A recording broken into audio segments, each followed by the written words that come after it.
Okay, so welcome everybody. So in this talk, I want to introduce a little bit the new strategy we develop as part of the Alpha collaboration. And later in the following talk, Alberto will give all the details of the actual calculation. So let me start with some, essentially some introduction, most of the notation. So we have seen for previous talk how essentially on the lattice, in order to extract alpha S, what we do is that we compute non-perturbatively a given observable up to a high energy scale Q, and we compare this with this perturbative expansion. So the notation I will follow is similar to what Stefan introduced at the beginning. So we'll talk about the non-perturbatively defined couplings, which are nothing else than defining by proper normalization of our observable O, and therefore I can interpret the extraction of alpha S as a matching between my non-perturbative defined coupling and the MS bar coupling. Now, one of the good things of the lattice is that we have a lot of freedom in choosing this observable O, and therefore we can divide it so that we can have our uncertainties well under control. And this is because we are not constrained to the fact that this has to be an experimentally accessible quantity. In fact, the coupling in any scheme at any scale is a prediction of the theory once that the theory, the lattice QCD theory, has been properly renormalized at low energy in terms of some hadronic input. What I mean by that is that the lattice action has some bare parameter, the coupling and the bare quark masses, and we tune these parameters so that the quantities measured on the lattice match their experimental counterparts for some hadronic masses or decaying constants. Once this is done, everything else is a prediction. Now, one caveat is that, as we've seen, most of the lattice determination actually include only three flavors, the up and down and straight. And so, therefore, there is the question of what do we do with the charm and the bottom. This will be discussed at length in the second part of the talk. So first, I want to actually address another challenge that has been mentioned several times, but somehow give a different point of view. So on the lattice, we basically butcher the space-time by introducing an ultraviolet and an infrared cutoff given by the lattice spacing and finite volume, respectively. Okay, so then this means that when we compute anything on the lattice, the relevant energy scales of the observable at the end has to be contained within this window that is provided by these two cutoffs. So on the one end, we have hadronic inputs like mass and decay constant that are needed to renormalize the theory, as we have seen. And on the other hand, we have the determination of our non-perturbative coupling that also has to satisfy to live in this window, the energy scale, but also its energy scale has to be much above any hadronic quantity.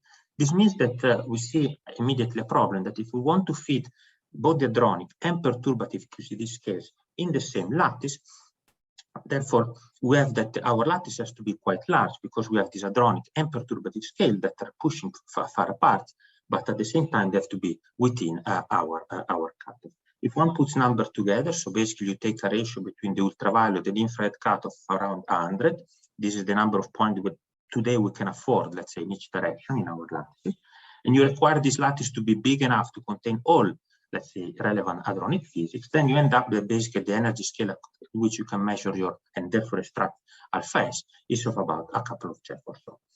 The point is that trying to beat this problem with brute force is kind of hopeless because essentially hiring the ultraviolet cutoff by a factor of 2 and therefore also the scale at which we extract alpha S typically costs around 100 times more computational cost.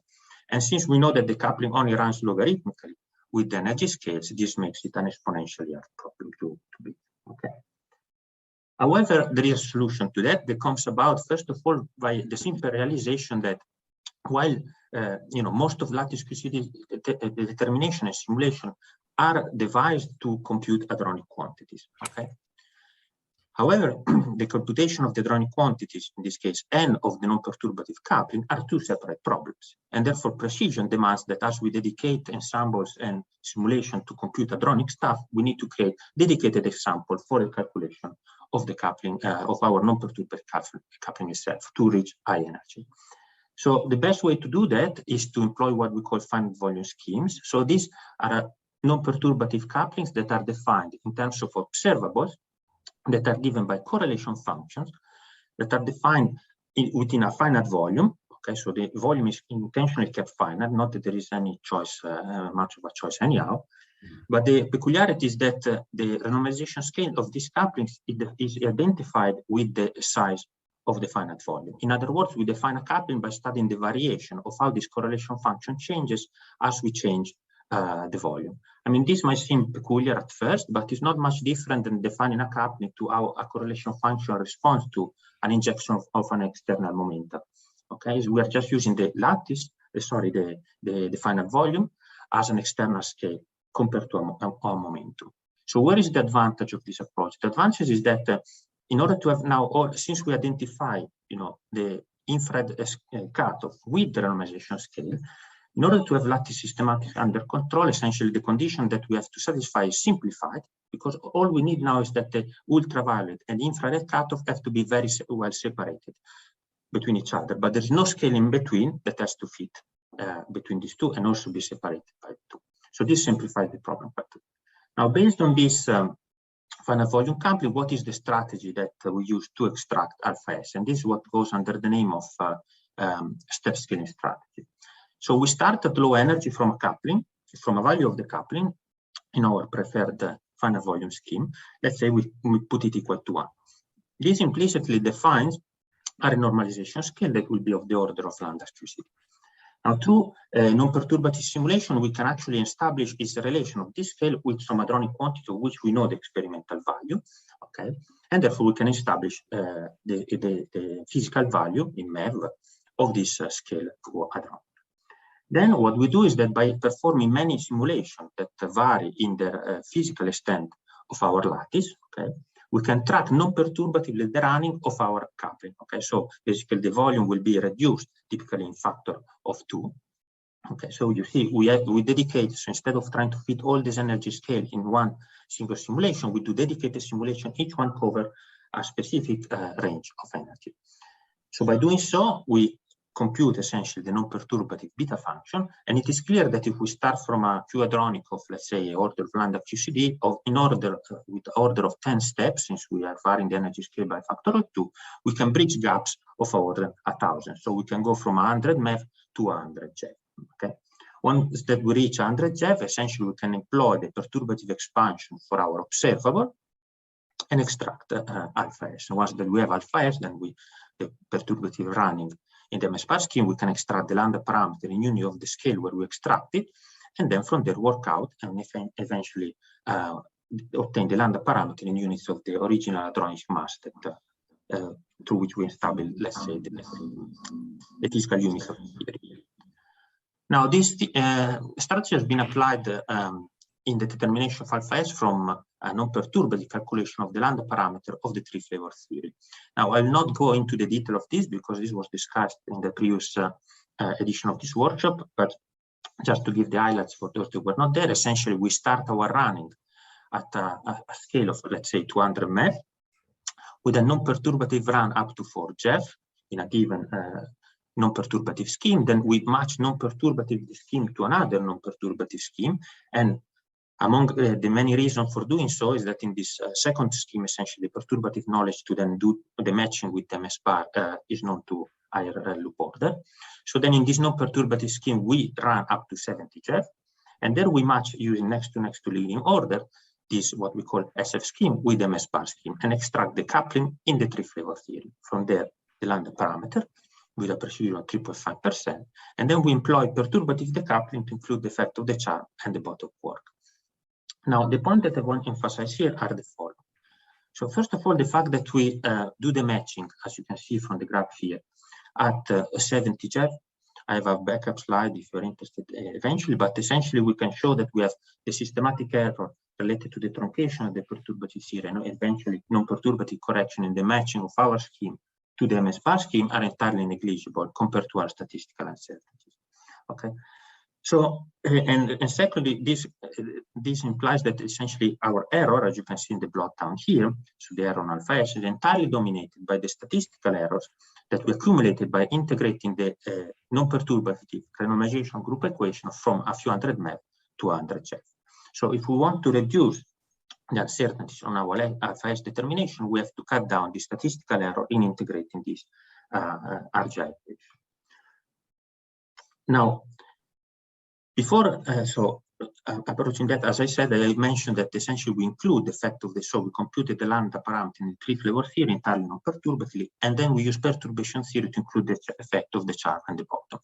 Now, in order to improve the calculation improving the calculation in the three-flavor theory only makes sense if the systematic associated in utilizing perturbation theory for including the charm and the bottom are below our statistical error. So it's important to address what are this type of systematic if we can really improve our determination within the three-flavor theory, or if we have to switch on and include the charm. First of all, some of you might wonder, why didn't you include the charm in the first place? Well, the problem is that including the charm on the lattice, in particular in hadronic simulation, is quite challenging. This is because it has a mass of, let's say, 1.3 GeV or so. And if you measure in terms of the ultraviolet cutoff, which is our lattice spacing, in typical simulation, you have that at best is about a third. Okay, so it is very difficult to resolve precisely and accurately the dynamics of the charm in current simulation. It requires very fine lattice spacing, which are very expensive from the computational point of view. Moreover, in general, the simulation are more costly when you include the charm for technical reasons. And also the tuning of the normalization that I mentioned at the very beginning becomes more complicated, because now you have another bare parameters, the one of the charm, that is all interchanged with the other, and you have to eventually perform this matching. So the question is, for this specific application, I'm talking the alpha determination, is it necessary to include the charm or not, or is better to improve within the three-flavor theory? Well, to answer this question, we have to wonder what are the systematic that we have in going from 3 flavors to 5 flavors. So the first systematic is related to the fact that, so we have seen, we will review it in the next slide, but we have a perturbative estimate for the ratio of the 3 and 4 flavor lambda parameter and 4 and 5. So this can be described by a function that we will call P that depends on the value of the masses of the quarks that are decoupling, and that gives this ratio of lambda parameters. Now, in principle, as you shall see, this function can be non-perturbatively defined, but in application, what we do is that we approximate in perturbation theory up to some order, and this is correct up to higher order correction in perturbation theory, but also non-perturbative correction. Therefore, the first question is, how big are these effects, are these systematics, compared to the statistical error that we have on lambda in the 3 flavor? So this is what we have to assess. Secondly, there is a more subtle point, but when we perform the renormalization of lattice QCD, as we said, we have to tune our bare parameters so that some quantities computed on the lattice, typically ratio of hadronic quantities like masses and decay constant, equal their experimental counterpart. However, on the lattice, we are simulating QCD with 3 flavors. The mass of the up and down typically is said to be equal. There are no QED correction and nothing like that. So in order to be able to take, without introducing some systematic effects, the result from the experiment, we have, first of all, we need to subtract the effects, take into account, for example, the fact that in nature, the U and D mass are different, but there is no reliable way to subtract charm effects. So when we do our match between the lattice and the experiment, there is a mismatch there. The question is that how large are the charm effects in these quantities that are missing in our lattice calculation? So can we neglect them? So let's try to answer these two questions. We begin from the first. So let me introduce some concepts here. So we talk about the fundamental theory. So first of all, we look at the matching between different NF theories. So we talk about the fundamental theory. We take QCD with NF flavors, NL of which are considered massless for simplicity, and the others are degenerate with a large mass, capital M. Now, in the limit where this large mass M is large compared to all the scales in the problem, essentially we can describe the theory in terms of an effective theory that at leading order is QCD only with the massless quarks, and then there are non-renormalizable interactions that describe the effect of the Heavy-quark that are power suppressed in terms of the large mass. Okay. Now, the effective theory is matched with the fundamental one when the coupling of the effective theory is a proper function of the coupling of the fundamental theory and of the quark masses. Typically, this matching is established by requiring that some quantity is the same between the two theories in the limit of large mass. But at the leading order, we can neglect all power correction. In the expression, we obtain an universal relation that gives us the coupling in the mass bar, for example, in the theory with only the massless flavor, in terms of the coupling in the fundamental theory. Typically, this matching condition, in order to improve the perturbable conversion, is set the value of the quark masses at zero scale, and is computed up to several loop-orders. Okay, this is all well known. Now, this relation can be actually recast one-to-one to a relation between the lambda parameter of the effective and fundamental theory through this function P that is nothing else than imposing this relation between the couples by inserting it inside this phi function that are nothing else than the solution that we've seen it in the talk of Stefan, are the solution of the Renaultization group equation in terms of lambda parameters and the RGR for mass. Now, in this plot, let's look. What I show you is the quality of the perturbative expansion of this function P. So more precisely, I show you the case of going from 3 to 4 flavor and from 4 to 5 flavor. So the phenomenological relevant ones, as a function of the mass of the quark that is decoupling. And I show you where the charm is and where the bottom is, respectively. And more precisely, what I'm plotting here is the relative deviation of this function with respect to this one loop approximation as we increase the loop order. So what you can see here is that basically once that we go to 3 loop, the effect of doing 4 and 5 loop is extremely small. So the 4 and 5 loop include very small correction. And this is true even at value of the Char core mass, for masses of the value of the Char core mass. So within perturbation theory, this perturbative expansion seems to be converged, in quote, very well. Okay. This means that automatically the perturbative uncertainties that we estimate by, for example, our knowledge of the last term in the perturbative theory are very small. Here you can see it. So in our case, basically, if we even consider as an uncertainty related to the truncation of this perturbative series for P, the full 5 and 4 loop order contribution, essentially we reach let's say an effect that is much below the statistical precision in our alpha determination. So within perturbation theory, the mention is that this function P behaves extremely well. The point as lattice practitioner that we ask ourselves is that, okay, this is the picture within perturbation theory, but can we really trust perturbation theory at the value of the scale of the Char core mass? Can we say something about the non-perturbative corrections to this function P? So yes, we can.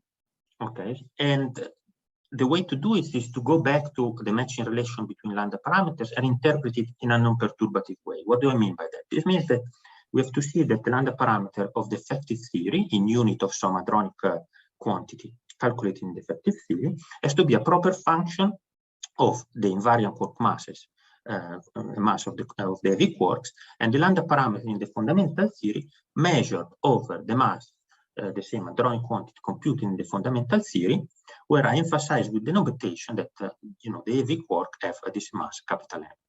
So when this relation is established, what it means is that if I now compute another hadronic quantity in the effective theory, this will be equal to this to its result in the fundamental theory up to 1 over m squared correction. Okay. In principle, I can look at other non-perturbative quantity to impose this relation, the other hadronic masses, and I will obtain another function P, which differs from the previous one, again by power correction of 1 over m squared. Now, so the nice feature is that in this interpretation, we can work out what we call a factorization formula. So bear with me. So this formula gives the ratio of an hadronic quantity calculated in the fundamental theory, where the heavy quarks have a mass capital M, over the very same quantity, so again, the same mass calculated in the fundamental theory, but where all quarks are massless. Okay, so this gives essentially an idea of what is the mass dependence of this hadronic quantity in the fundamental theory as I vary the mass of the heavy quark. Now, this ratio can be written as the product of a number, which is a non-perturbative number that depends on the quantity, of course, on the theories, but is mass independent. And one can show that the full mass dependence in this ratio is given by our function P, non-perturbatively defined. This means that now on the lattice, I can compute my left-hand side by simulation that vary the mass of this heavy quark and compare this prediction with what I expect from the perturbative expansion of my function P.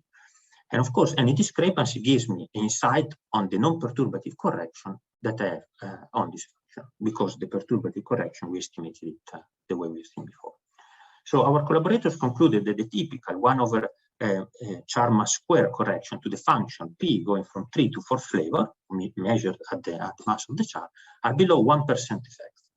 This means that therefore, from going from the 3 flavor to the 4 flavor lambda parameter, we can use the perturbative approximation of function P as long as the uncertainties on our 3 flavor lambda parameter are of about 1% or so.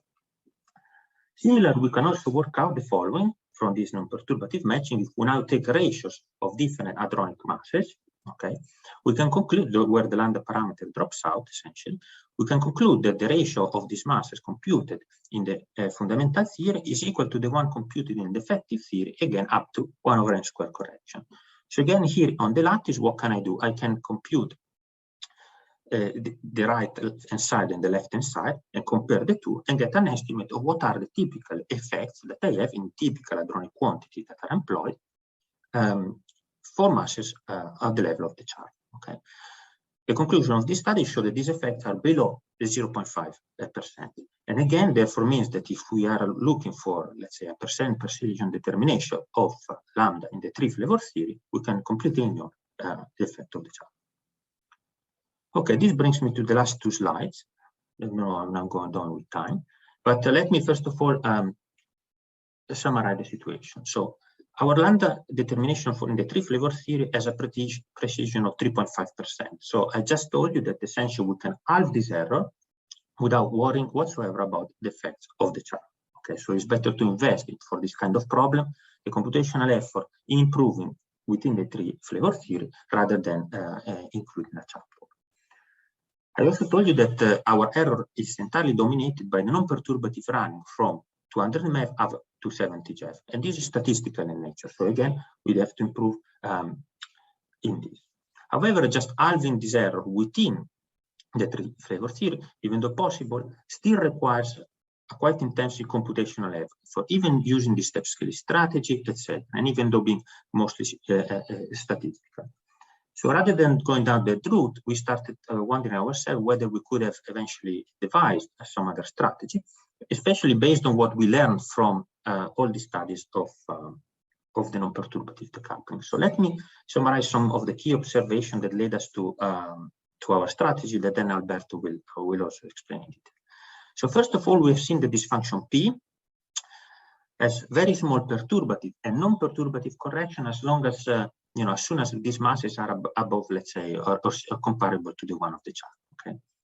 Secondly, if we want the lambda parameter of a given NF-flavor theory, being this mass independent, it can actually be inferred from any QCD with NF flavor where this NF flavor have any mass. And lattice QCD, since we are doing our own numerical experiment, essentially can access this NF flavor QCD theories with different masses. Okay, let's see where all this brings us. So I propose this master equation 1.0, that is a simplified version, then we'll get to the more complicated one. But it's useful to understand the basic principle. So we go back to our matching condition that I put here. And essentially what we do is the very same logic that we apply when we go from 3 to 4 or 4 to 5 flavors. So the idea is basically to infer the lambda parameter of a theory with more flavor from the lambda parameter of a theory with less flavor by exploiting the perturbative expansion of this function P. The point is that this can be put to the extreme in the sense that I now can devise a strategy where I can obtain the lambda parameter in the 3-flavor theory, from which then I will get the 4 and 5 in the usual way, from the lambda parameter in the 0-flavor theory, which means where all quarks have decoupled. How can I do that? So you see, this is the equation. Okay. So on the left-hand side, we have the lambda parameter in what we call purely Unmill theory, which means QCD without quarks, so probably not QCD anymore. So in the 0-flavor theory, over a given hadronic mass, or hadronic scale, more general. So this I can compute it, and this can be computed very accurately on the lattice because when there are no quarks, our algorithms are of order of 100 or 1,000 times faster. So one can really invest a lot of modest computational time there to get a very precise result. Then we have our P function that we employ the perturbative expansion of it. So this equation is correct up to truncation of the perturbative series and non-perturbative correction to the P function. But by combining these two, what I obtain is essentially the lambda parameter in the 3-flavor theory measured over the very same hadronic scale computed in the 3-flavor theory, where all 3 flavors are degenerate and have a large mass n. Now, of course, we can, in order to get the lambda 3, we need essentially the value of this mass. Of course, you tell me, okay, but how do I compute that? I cannot get that from experiment. But as I mentioned to you before, lattice QCD can access masses in quantity obtained for a physical value of the quark masses. So basically what we have to do is to determine the ratio between this hadronic mass of scale computed in the theory where I have 3 flavors with very large mass over its value computed where the quarks have their physical values of the quark mass of the U down and strength. And then I can take this one from the experiment. And of course, I have to do this for as much larger masses as possible. Okay, so this is the simple implementation of the idea. However, there is a problem. The problem is very similar to the one we have seen in the case of the extraction of alpha S at the very beginning, in the sense that in order for this strategy to work, I need that the mass of this heavy quarks has to be much larger than the hadronic mass I used to impose this condition, that is typical of the lattice QCD, and both of them have to be within the ultraviolet and infrared cutoff that I set in my lattice simulation. So essentially, we replace the normalization scale at which we match the coupling with the mass of these heavy quarks. If one again puts example, this is exactly the same example we've seen at the very beginning, one sees that basically you can get to masses of the order of a Jeff or so, which can be still interesting because I mentioned before that for masses already at the level of the charm, this systematic that we've seen here have been seen to be quite small. So this might still work in practice. However, one can do much better than that. And the solution is very much the same as the one we have seen in the case of the standard determination of the coupling, and is to employ what we call finite volume renormalization scheme. So try to bear with me in case Albert will also go through this, so it will be clear by listening twice. So the idea is that we take for our hadronic quantities, instead of, let's say, some mass from the spectrum or the light, we take a scale that is defined through a coupling. So it's a normalization scale associated to a given non-perturbative coupling. Let me explain. So we are in the 3-flavor theory, and we in our favorite finite volume scheme, and we set this coupling equal to some value. And this implicitly determines a given renormalization scale that we call mu def. And with this value, the coupling will be something about a Jeff. Now, what we want to make sure is that now we define in the pure Mills theory, so the theory without quark, we want to define the very same renormalization scale up to heavy quark effects. How do we do that? Well, we define the scale in the pure gauge theory through a value of the very same coupling in the pure gauge theory, defined to be equal to the value of the coupling in the fundamental theory, defined at the scale that we defined before, but now computed for very large quark masses. So this is a mass scheme for the coupling, and this is nothing else that a condition between a mass, this mass coupling that essentially will guarantee that the renormalization scale that we defined in effective theory and the fundamental theory are the same up to heavy mass correction. This is nothing else than the decoupling relation applied instead to an hadronic mass to a coupling measured in a mass renormalization scale. Once I've done so, I can replace them in the equation that I've seen before. It very much looks the same. So the left-hand side, again, this lambda parameter in unit of MUDEC can be computed in the pure Young-Mills theory, and there have been results, and essentially we obtain a precision of 1.5% or so. So what half of the uncertainty that we were able to achieve in the 3-flavor theory. And all is left to do to then work out the right-hand side are this value of the coupling. So instead of having to compute this hadronic mass, now we have to compute the value of the coupling in the fundamental 3-flavor theory at the decoupling scale for large masses. However, since this is a finite volume scheme, again, we identify the infrared cutoff with the normalization scale. So the condition to be able to compute this accurately on the lattice is that this mass M has to be much larger than the decoupling scale to have this non-perturbative decoupling correction under control. And this, of course, is bounded to be below the ultraviolet cutoff that is set on the lattice. However, if one puts numbers together, so you say I have a lattice of 50 points now and a MUDEC of 1 Jeff, by putting numbers together, you see that this strategy based on finite volume coupling allows to achieve to reach masses that are about an order of magnitude larger than the naive strategy. So therefore, we expect that one can expect, and also Alberto will show you that in practice, one can have a very good control on the systematic related to the non-perturbative decoupling. So, okay, this brings me to the conclusion and leave the rest to Alberto. Thank you very much. As always, I hope that I was heard. Okay, thanks. So first, thank you very much for the organizer to Ivan the opportunity to present our work here, and this is a continuation of basically the talk that very nice talk that Matthias has just shown.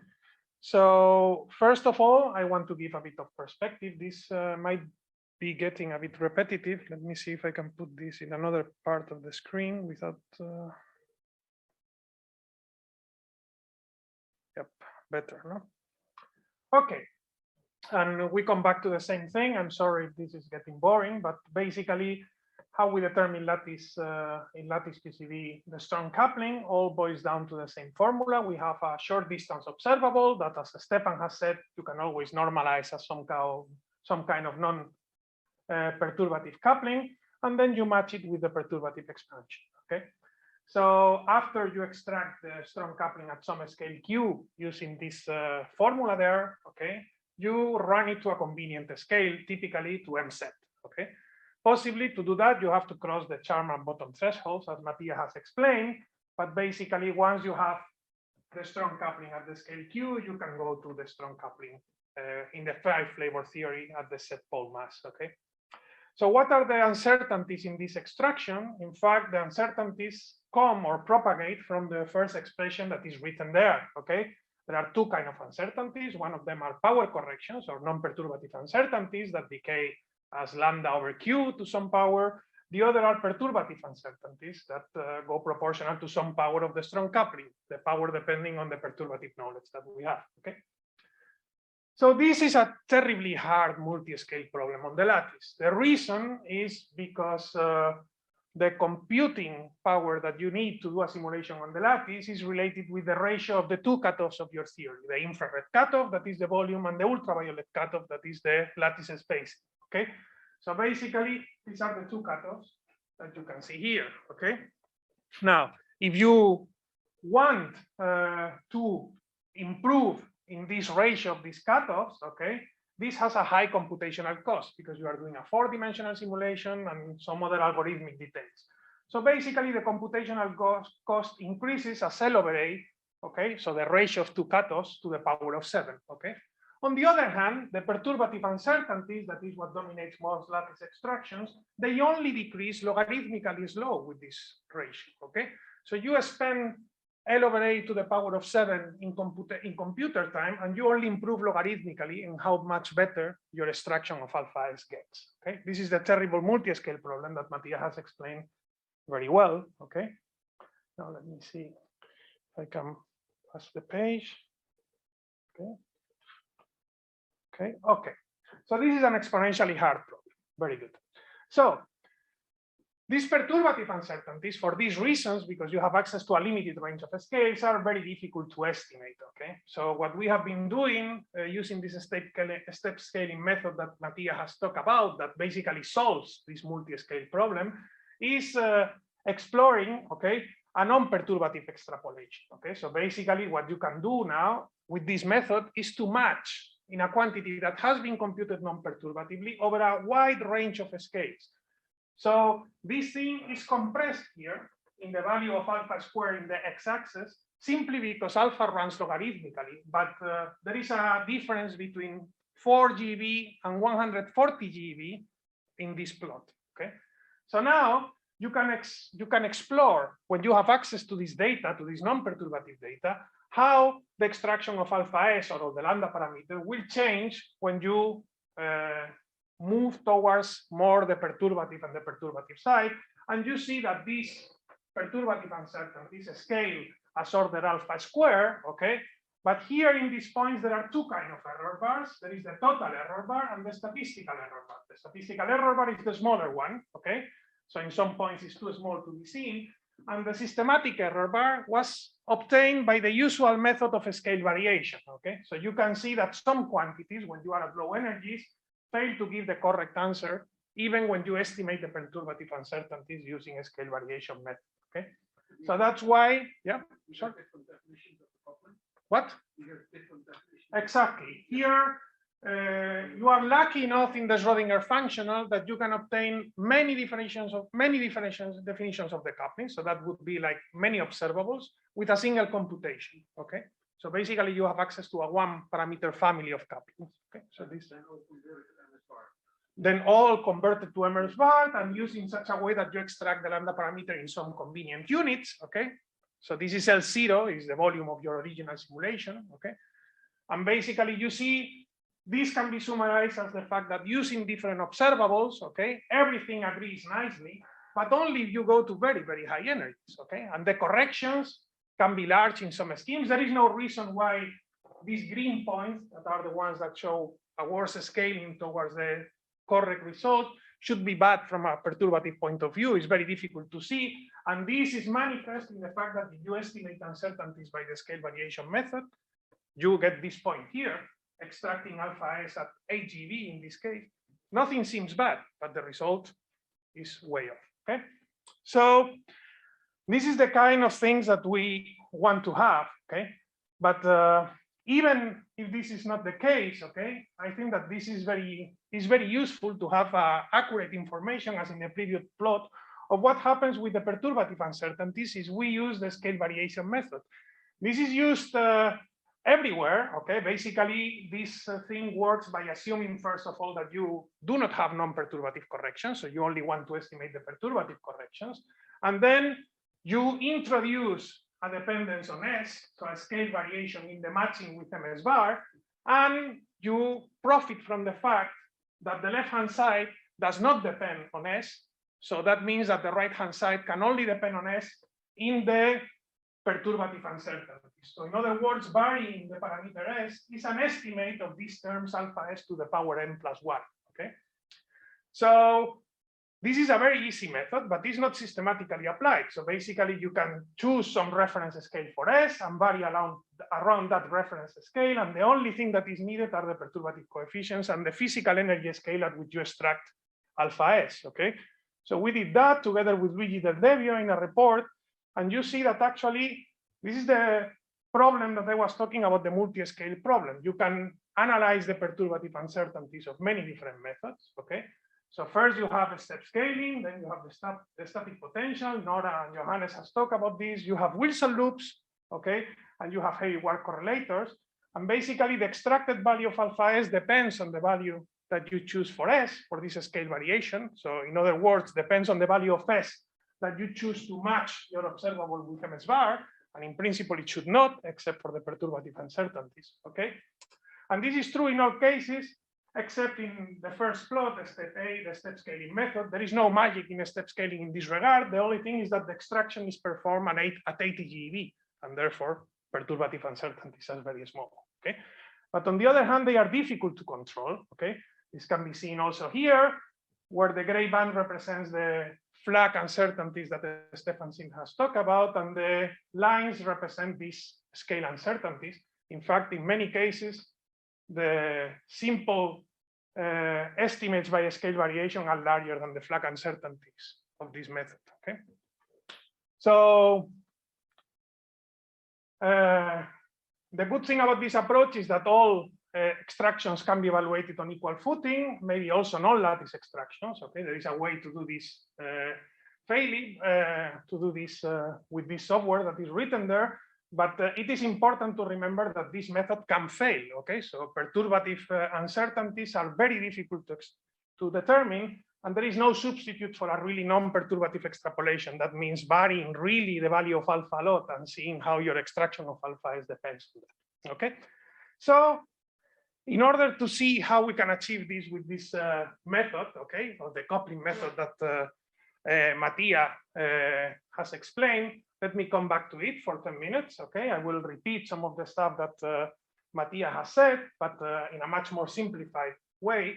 So I want you to imagine for a moment that we live in a universe that there has only 3 quarks, okay, of mass m. And the 3 quarks are degenerate, and they are very large in mass compared with the scale of the strong interactions, okay?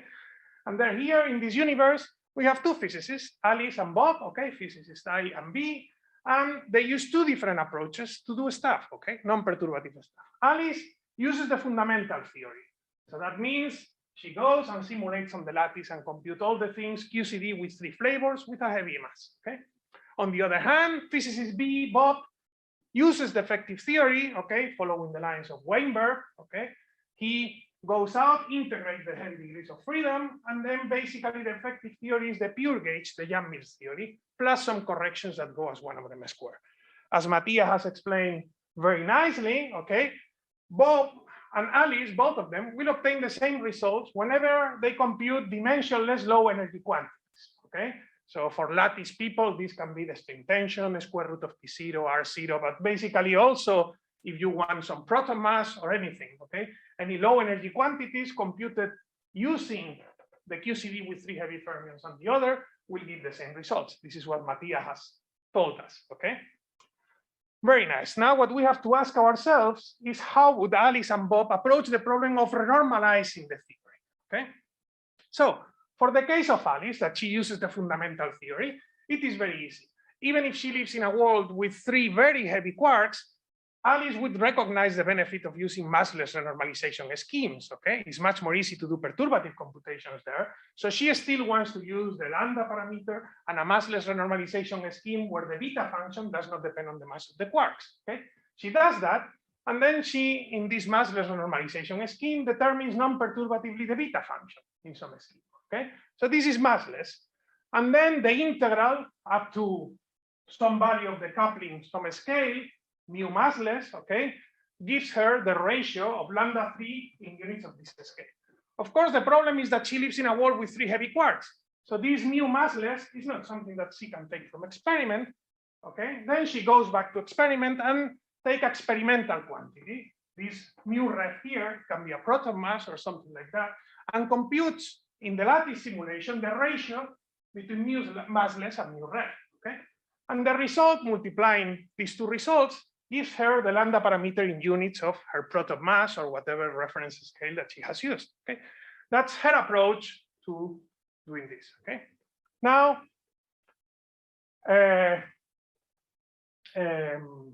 Bob, that works in the effective theory, would do something very, very similar. Okay, he would determine the beta function in her theory. In that case, is the pure gauge theory, so it's NF equals 0, and the integral up to some value of the coupling will give her directly the lambda parameter of the pure gauge theory in units of this reference scale.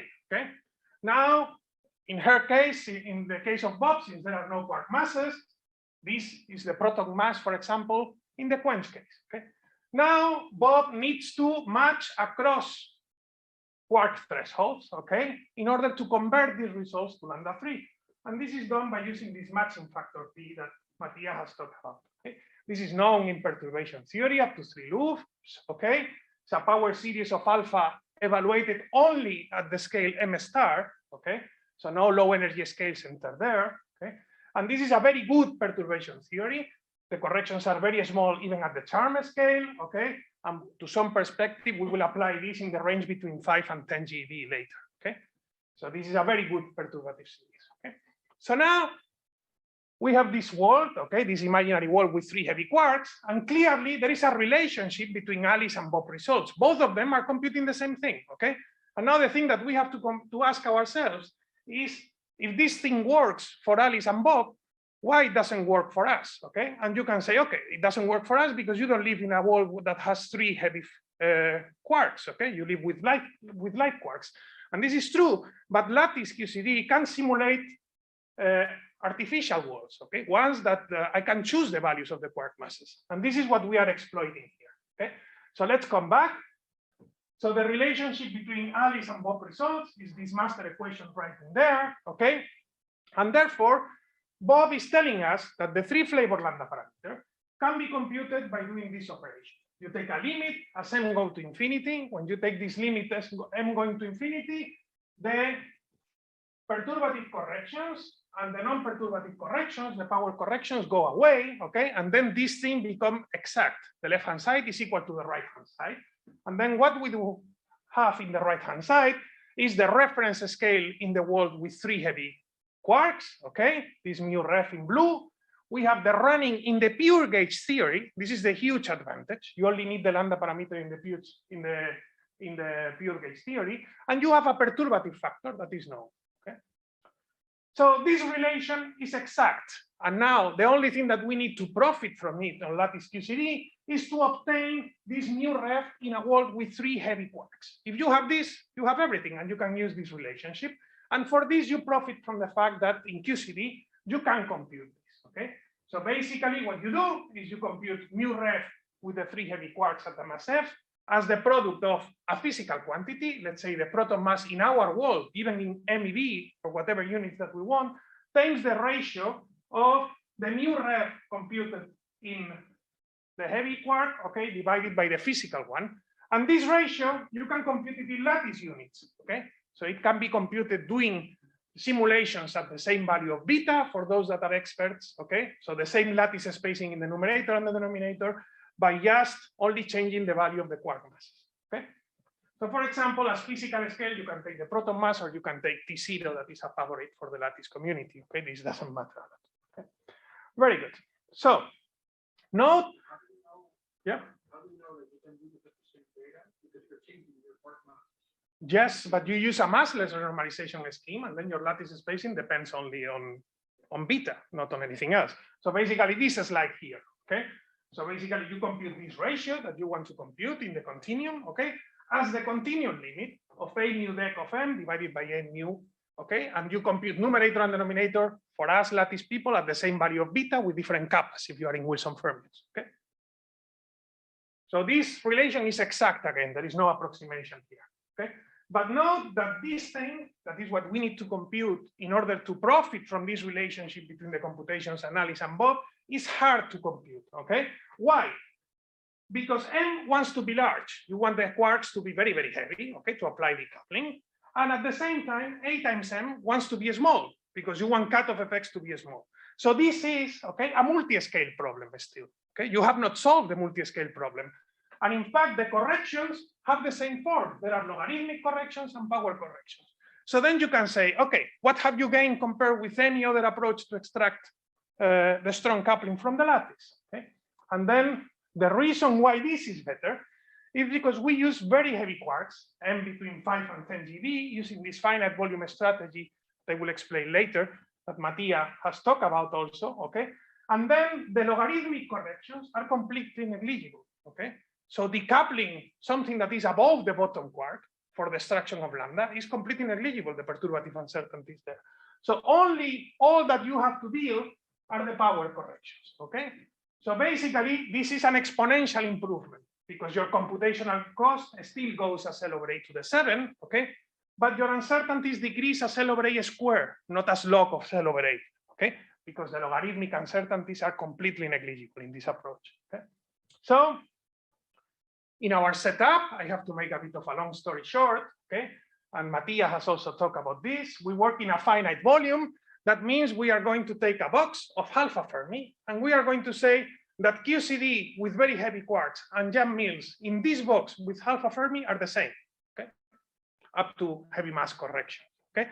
Why using alpha Fermi? Because this will allow us to use very fine lattice spacing and therefore simulate very large values of the quark mass, okay? So we work in a finite volume scheme. The details are that we use Schrödinger functional boundary conditions, okay? This means Dirichlet boundary conditions in time, okay?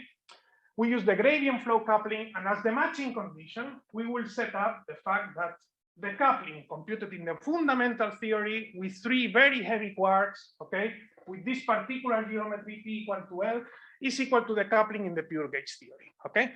So this relationship, of course, this is not exact, okay? There are heavy mass corrections, okay? But this is what we will use as our matching condition, okay? So caveats, of course, Schrödinger functional boundary conditions, even in the continuum break chiral symmetry. So that means that you have also 1 over n corrections in the decoupling, but actually this can be computed. We have computed them, and this is a negligible effect, but it has to be mentioned. Okay, so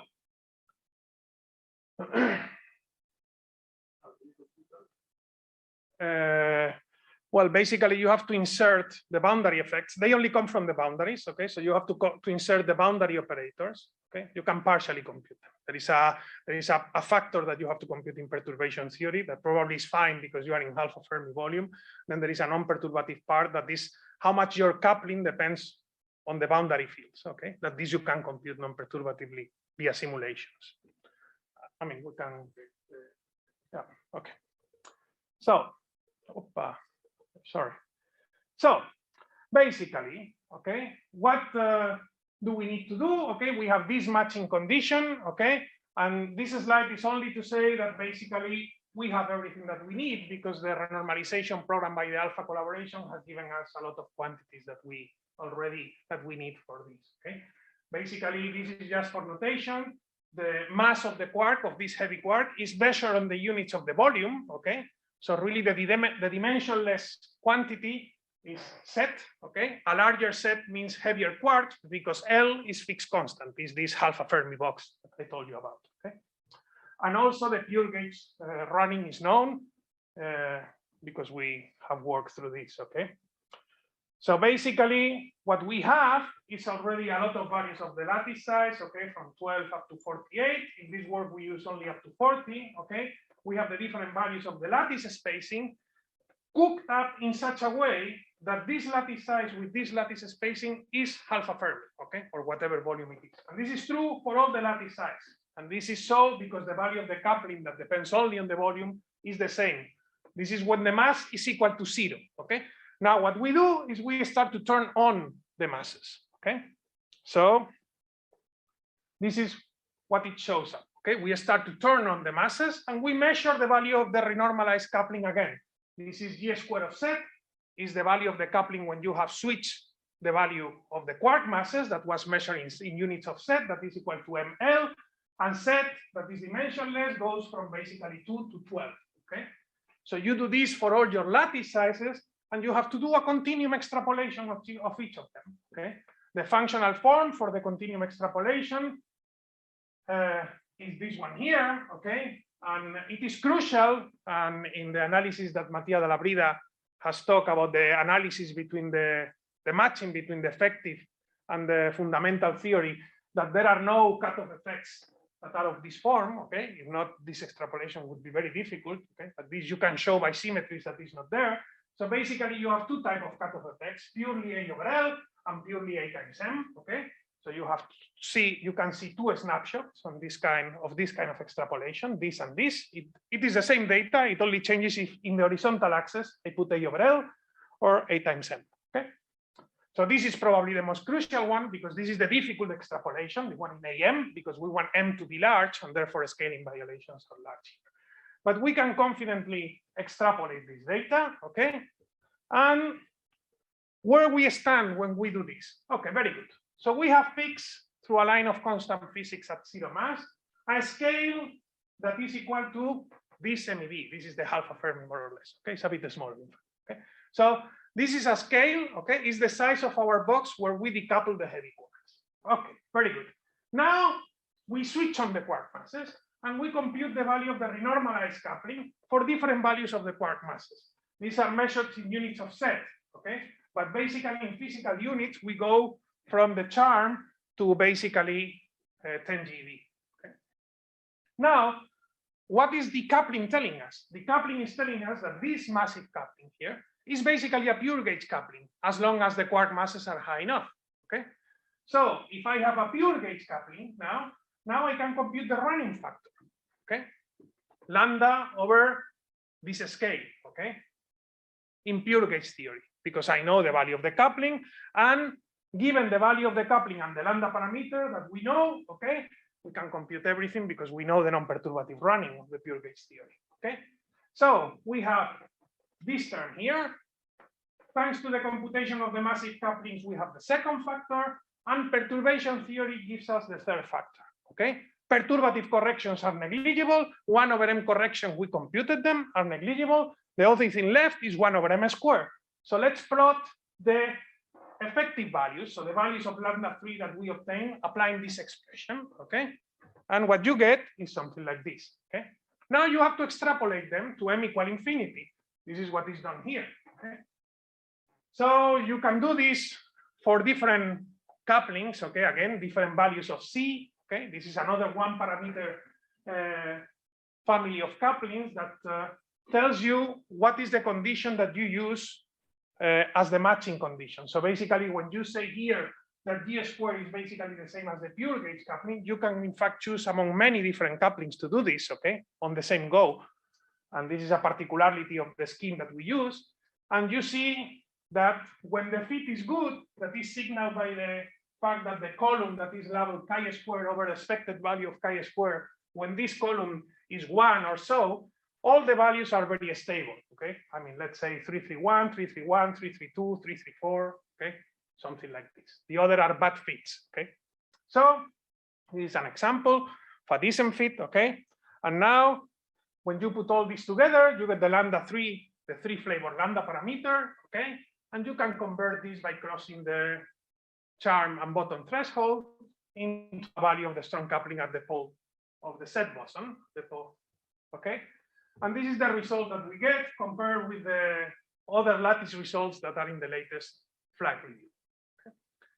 So basically, I am there. I don't know if I have time left to say this a bit, but these conclusions are basically a summary. Okay, I want to say that extraction of alpha S from the lattice is an extremely hard multi-scale problem. The computational cost goes as L over A to the 7, and the perturbative uncertainties only decrease as the log of L over A.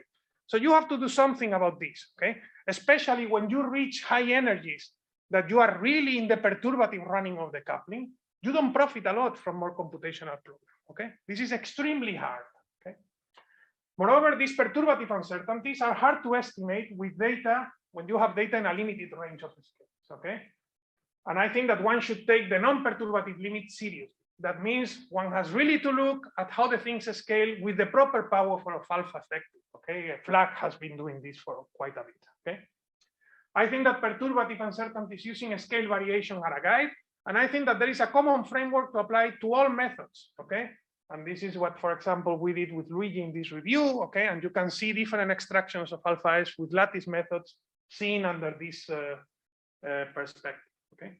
I would say that this very hard multi-scale problem is only solved in more than 30 years of people doing field theory by the step scaling. Okay, it's quite an old idea, but it allows to do the non-perturbative running up to basically all the energy scale that you want. Okay, and the computational cost of this is much lower than if you try to do this with any other approach. Okay.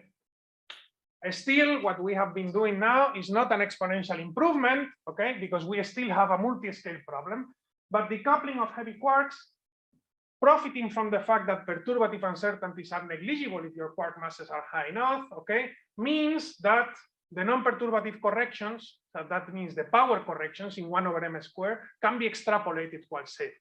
So you still have a multi-scale problem, but it's exponentially better than the naive multi-scale problem of extracting alpha S. Okay. The good thing is that it relies on pure gauge determination of the lambda parameter that we can smash through computer power. Okay.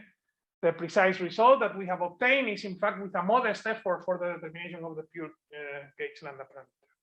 So let me say a few words about the future. Okay. I think that this current approach is certainly possible, okay, to get an error of alpha S of around 0.4%. Okay, why? Because currently the uncertainties are dominated by the pure gauge. Okay, that is something amazing, but it is okay, and we can do pure gauge very, very well in lattice QCD. Okay, and the other factor that influences this error is the low energy running. But thanks to some developments that a lot of people have worked a lot on this. Okay, we work very hard on this. Doing the running at low energies with the gradient flow scheme can be done very precisely. Okay, so I think that these two problems, in fact, we know how to solve them.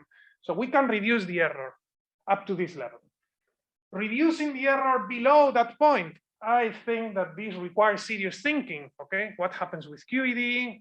Okay, if QED starts to hit the precision of your running, then you have to think a lot. Okay, you have to think a lot.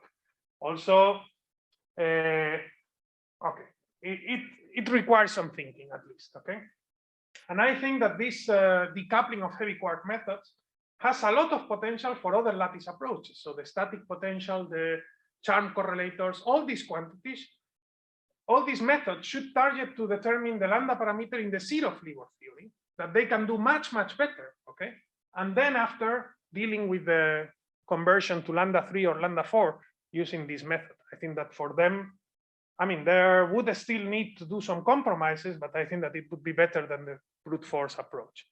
So thank you very much. My personal opinion is that yes, the future belongs to dedicated approaches, okay? Not to beating an exponentially hard problem just by running more time in your machine. So we have to think. Thank you very much. Thank you very much.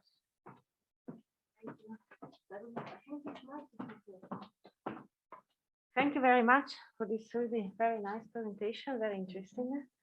Do we have questions here from the audience?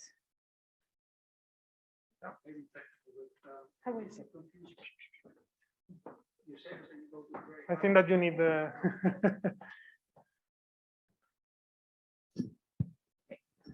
I was confused when you said you could safely, you're at a large enough m that you can safely drop these alpha cubed corrections, but not the 1/m². Yeah. Corrections. But the alpha cubed is logarithmic in m. Yeah, So, but you have to think, this is the perturbation theory that Mattia explained before. Even if you take there the difference between the known 5 loops and the 3 loops, even if you take the whole 2 last loops as an error, it is 7 times smaller than your uncertainty.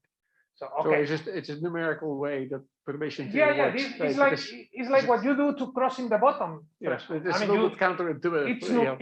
It's numerically. Yeah, It happens to be numerically a 1 order of magnitude below what is relevant. Okay, Yes. 10 GeV is 1 order of magnitude below the current. So if you look at the 1/m² terms, yeah, these are very high. These are large. These are very visible. high, Yes, but yes. this is what you extrapolate Yes. away.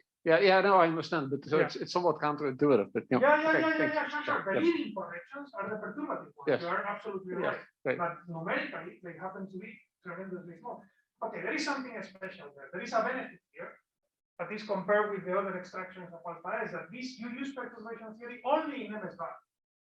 So typically what limits your thing is when you match a physical quantity to perturbation theory. Here we never do that. Then you have 5 loops. You are in a dream position compared Yes. to other cases. And the perturbation theory seems to be the more convergent that you have. It's much more convergent than any relation with a physical quantity that I have ever seen. Okay. Yes. So thanks for the nice talk. I made a couple of questions. So the first is, before Mattia mentioned that in the standard step scaling extraction of alpha S, heavy quark effects basically can be ignored down to uncertainties of about 1.5% on lambda, which is a very tiny error on alpha S at NZ. So I want to understand what are the perspectives for getting down to that error without worrying I think that for sorry. So I think that there are 2 things. This error, you have it in the conversion from lambda 3 to alpha S at the set pole. Okay. So even here you have this error because we obtain lambda 3. This really, I think that it can only be solved, okay, if you do a 4-flavor lattice QCD. Okay. But I think that still this number that I have put here is taking this into account. I think that you can get to 0. Because the relationship between the uncertainty in lambda and the uncertainty in alpha is not linear because there is a logarithm in the middle. So I think that you can reach this thing without hitting the problem of crossing the charm threshold. So if you want to go below here, you have probably to go to the 4-flavor theory. You need lambda 4, not lambda 3. You need to think about QED, about isospin breaking. You need to think about many other things. And so your point of view is that this last approach that you discussed in the Renaultization.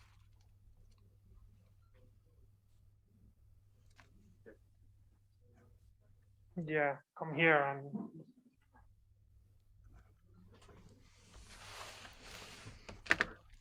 So your point of view is that doing things in this way with this new approach that you discussed is simpler than running the usual step scaling approach. Yeah, because the hardest thing of all this is to solve the RG equations. And here you solve them in the pure gauge theory. So in order to reach this, we will need to do the running, but you do it at NF = 0. Okay, and this is computationally you don't have to tune quark masses values. The simulations are much cheaper. The algorithms are better. And so the limitations to extract the decoupling scale, that's not a challenge.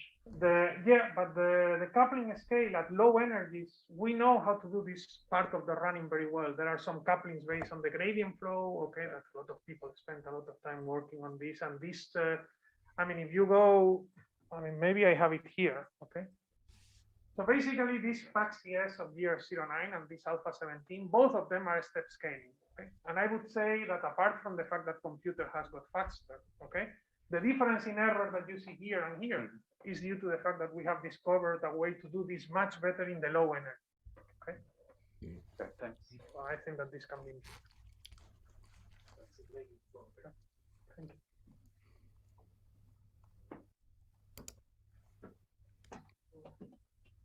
We have questions from Zoom. Huh?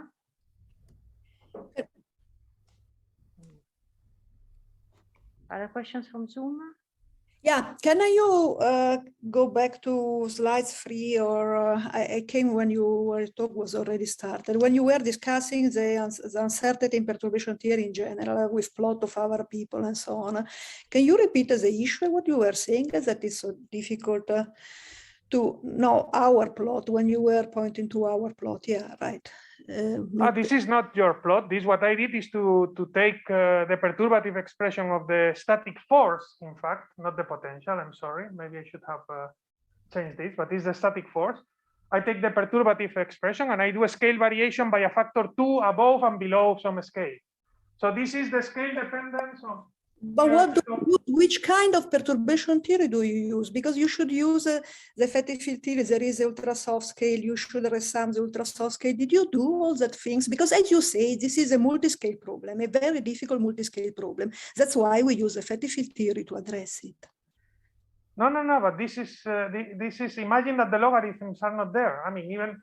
I mean, it's also true in the left. It's also true in the top left plot. It has to do with the fact that. The static force has a perturbative expression with this. The static force is more complicated because there are log alpha corrections to this. No, but there are not log alpha corrections. Yeah, there are log. The ultra soft is also there, so it's not. Yes. It's not a perturbation of this type. It's different. So when you should vary your perturbation series, you should take the correct perturbation series. That is the ones that I shown in my talk. Then you can do that kind of plot, I guess. Yeah, there are two scales there, the ultra soft scale and the renormalization scale. This plot comes from varying the renormalization scale. I think that, I mean, maybe I have made a mistake. I'm not expert in the static potential, but I think that this is correct. Well, it's not what we find when we use our expansion. But you do a square root of 2, no? We vary with to where Johannes. So the problem with this is that the coupling here you see in the top right is not monotonous.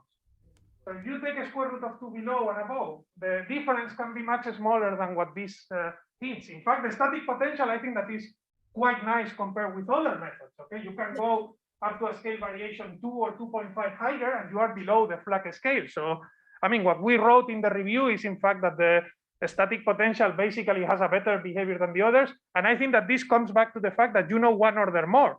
So the perturbative knowledge in the static potential is better. I mean, I think that what we did is a legitimate way to investigate these higher order corrections. Of course, there are many other ways. I think that when you investigate the higher order correction, you should use the corrections that you have and the structure of the perturbative series. Then it's always done like that also. I mean, theory too. Yeah, I think, Nora, that, I mean, I think that you, I mean, we would be very happy if we have done something wrong that you let us know, but we wrote about that. We also evaluate the logarithmic corrections, and at these scales, especially at 5 GeV, the logarithmic running, okay, the logarithm of alpha doesn't change a lot. So I think that we wrote about this. There is an appendix dedicated to this. Maybe if you find something wrong, we would be very happy to know. But I think. I thought that this workshop was for discussion. Yes, that's why I'm discussing. Yeah. Sure. No, it's okay. Thank you very much. And if you come with something wrong, that's great. There is something wrong. I'm saying that in general, in perturbation theory, you do estimate those. I don't see the full point. Okay, of course. So the full point is that I think that the full point is this sentence here, is that the computational cost of your lattice simulation goes L over A to the 7, and your perturbative uncertainties only decrease as 1 over L over A to some power.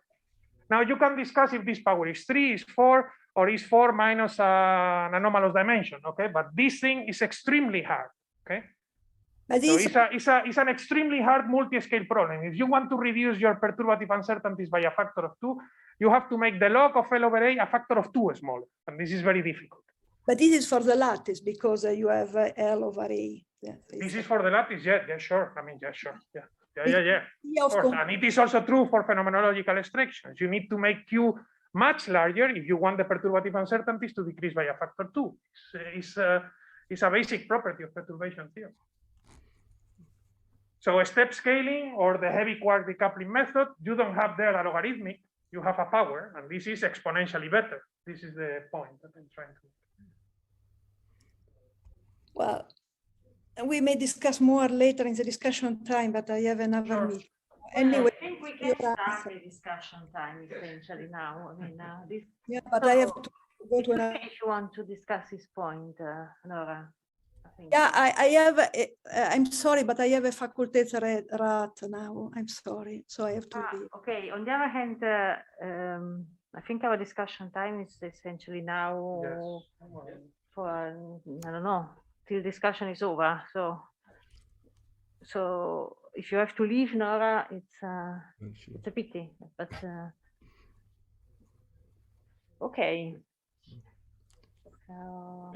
Giulia, can I ask a quick question? Yes, Luigi, please. Yeah, well, first of all, I wanted to say to Nora that it would be nice to compare actually in detail what we're doing and what she does and check that we are on the same page. So, I mean, unfortunately, she's left, but I'm very happy to take this, offline and go into the details. I wanted to ask Alberto, at this level of precision, are you worried about universality? I mean, are you worried that, if I were to repeat all this beautiful procedure with a different discretization? Well, I think that for sure for the pure gauge, it is worth doing. For example, we have seen by Johannes a very nice thing that is that we tend to use the Wilson gauge action in pure gauge, and for some quantities at least, it has large cutoff effects. So it would be nice to do pure gauge with something else than the Wilson action. And in fact, I think that for this precise game of the heavy-quark decoupling, we use Wilson quark because of a tradition, but I don't think that Wilson quarks is the best tool to do this, because now what you are trying to do is to simulate heavy quarks, okay?